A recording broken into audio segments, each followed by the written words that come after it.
Como um homem escolhido antes mesmo de nascer, dotado de uma força sobrenatural, terminou cego, acorrentado e humilhado diante de seus inimigos. A história de Sansão vai muito além dos músculos, ela revela um segredo que poucos percebem: o verdadeiro poder nunca esteve nos cabelos. Sansão não foi derrotado por um exército. Foi vencido por si mesmo. Não faltava força, faltava discernimento. Essa é a história de um homem que tinha tudo para ser lembrado como libertador, e acabou como um lembrete do que acontece quando se troca propósito por prazer. A história de Sansão é uma das mais emblemáticas da Bíblia. E, para mim, ela sempre mexeu com algo profundo, porque não é só sobre força física. É sobre propósito, escolhas e o que acontece quando a gente se afasta daquilo que Deus sonhou para nós. Sansão viveu num tempo bem conturbado. A época dos juízes. O povo de Israel já tinha entrado na terra prometida, mas vivia num ciclo constante de obediência, desobediência, opressão, arrependimento, e aí Deus levantava um juiz para libertar o povo. Sansão foi um desses juízes. Mas ele não era um juiz qualquer. Ele era diferente desde o ventre. A mãe de Sansão era estéril. E na época, ser estéril era quase como carregar um peso de vergonha. Mas um dia, um anjo apareceu para ela e disse que ela teria um filho. Um filho separado, consagrado a Deus desde o nascimento. Um nazireu. Os nazireus tinham 3 compromissos: não podiam cortar o cabelo, não podiam tocar em mortos, e não podiam beber bebida alcoólica. E esse voto não era só um detalhe religioso, era um símbolo de entrega total a Deus. A força de Sansão, diferente do que muitos pensam, não vinha do cabelo em si, mas do pacto que ele tinha com Deus. O cabelo era só um sinal visível desse voto. Sansão cresceu, e um dia, ele desceu até Timna, uma cidade filisteia. Lá, viu uma mulher e ficou completamente encantado. Voltou para casa e disse para os pais: vi uma mulher entre os filisteus. Quero que ela seja minha esposa. Isso quebrou o coração dos pais. Eles perguntaram se não havia nenhuma moça entre o povo de Deus. Mas Sansão insistiu. E mesmo aquilo sendo contra os costumes e orientações de Deus, a Bíblia diz que o Senhor permitiria aquilo, pois estava criando uma oportunidade para confrontar os filisteus. A cerimônia foi marcada. E no caminho, Sansão matou um leão com as próprias mãos. Dias depois, ele passou pelo mesmo lugar e viu que o cadáver do leão tinha um enxame de abelhas com mel dentro. Ele comeu o mel, o que já era uma quebra do voto de Nazireu, por ter tocado em algo morto, e ainda levou um pouco para os pais, sem contar de onde vinha. Detalhes como esse mostram como ele já estava se afastando do propósito. Na festa de casamento, que durava 7 dias, Sansão propôs um enigma a 30 jovens filisteus: do que come saiu comida, e do forte saiu doçura. Era sobre o mel no corpo do leão. Mas ninguém conseguiu decifrar. Então, os filisteus pressionaram a esposa dele. Disseram: descubra o segredo, ou vamos queimar você e a casa do seu pai. Ela insistiu com Sansão, chorou todos os dias, até que ele contou. E ela contou a eles. No último dia, os homens deram a resposta como se tivessem descoberto por conta própria. Sansão percebeu a traição. Furioso, saiu dali, matou 30 homens em outra cidade e usou as roupas deles para pagar a aposta.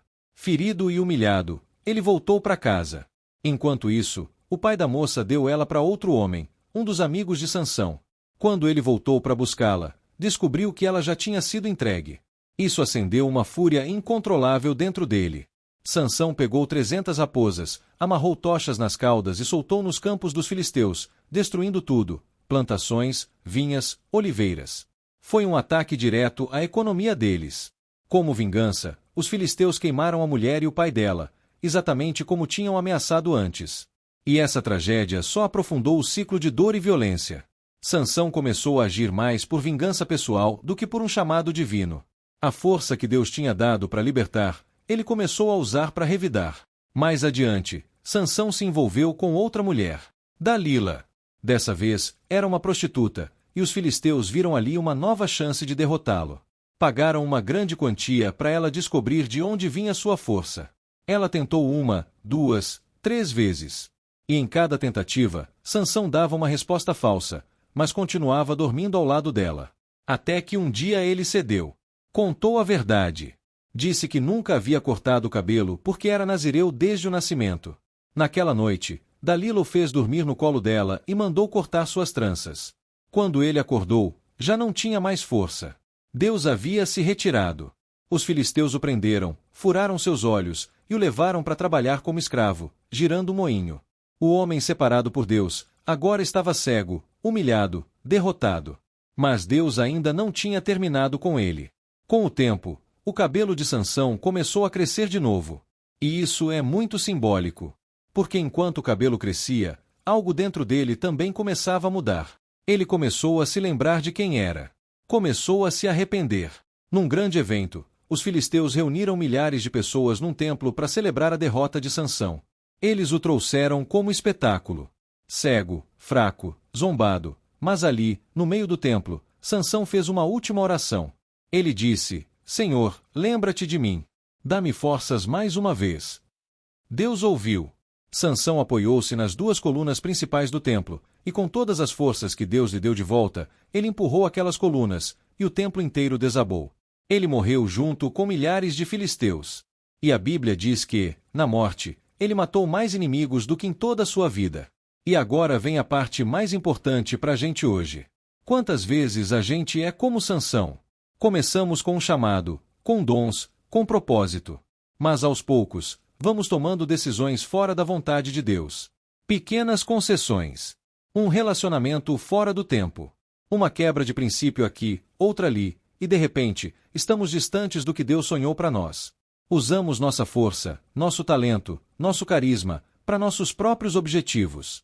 E então vem a queda. Vem a cegueira espiritual. A humilhação. A sensação de estar preso em algo que a gente mesmo construiu. Mas a história de Sansão não termina na vergonha. Termina na redenção. Porque mesmo cego, mesmo humilhado, Sansão clamou a Deus, e foi ouvido. O cabelo dele voltou a crescer. Isso é uma mensagem clara. Enquanto houver arrependimento, há esperança. Se você sente que já errou demais, que se afastou do propósito, que perdeu a força, lembre-se, Deus não desistiu de você. Ele é especialista em usar até os capítulos mais escuros da nossa vida para cumprir algo maior. A última palavra não vem da derrota. Vem da graça. E é por isso que, lá em Hebreus 11, no capítulo que fala dos heróis da fé, o nome de Sansão está lá. Não porque ele foi perfeito, mas porque ele confiou em Deus até o fim.